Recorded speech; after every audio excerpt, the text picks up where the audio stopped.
Doživeti Koroško, ki je domovina dveh narodov. Dva, ki sta si različna in ki sta si dopolnilo. Levo in desno v sožitju se združujeta oba bregova.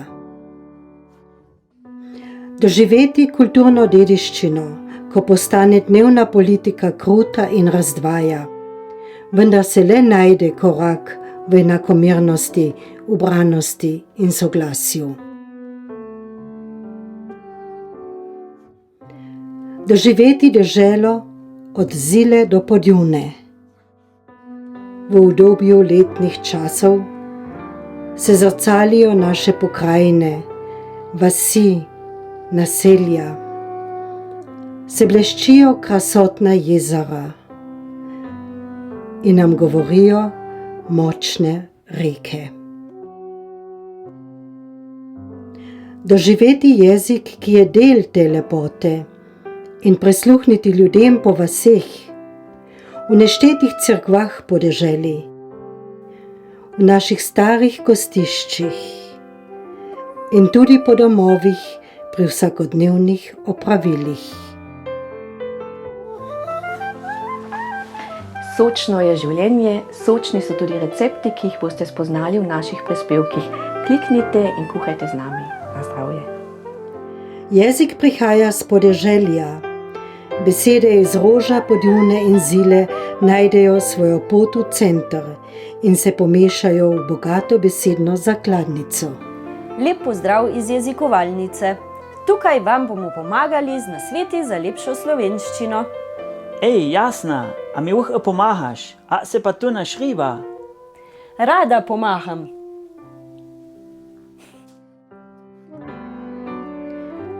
Ljudje govorijo, berejo, pojejo v obeh jezikih. V časopisih, v knjigah, v molitvi, na spletnem klepetu, na domačih deskah, v digitalnih sferah, povsod se poraja koroški naš svet. Beseda je most, beseda povezuje in presega jezikovne meje.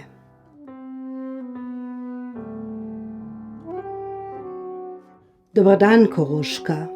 Servus, srečno, čau. Vsaka nedelja prinaša novice in to za vse naše generacije. 3, 4, zdaj. Ringa, ringa, raja. Za družine se dogaja. Se vidimo na naši Facebook strani. Slovenska beseda je del te dežele. Preživela je zdaleč več kot 1000 let. To pričajo zgodovinski viri, imena ljudi, vasi, naselij, naše starinske pesmi. Knežji kamen je kamen za vse in simbol moderne, žive besede. Z besedo smo ali nismo, z besedo bomo ali ne bomo.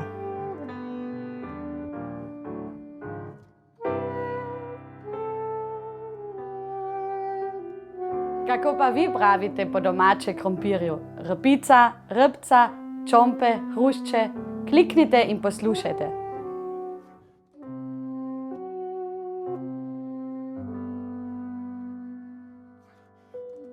Ali tudi ti poznaš nekoga, ki bi se rad naučil malo slovensko?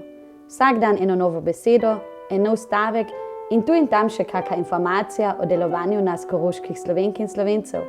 Potem ga povabi, naj se prijavi na newsletter 30 besed 30 dni plus. Pot besede pelje od človeka do človeka, od znanca do prijatelja, od danes do jutri.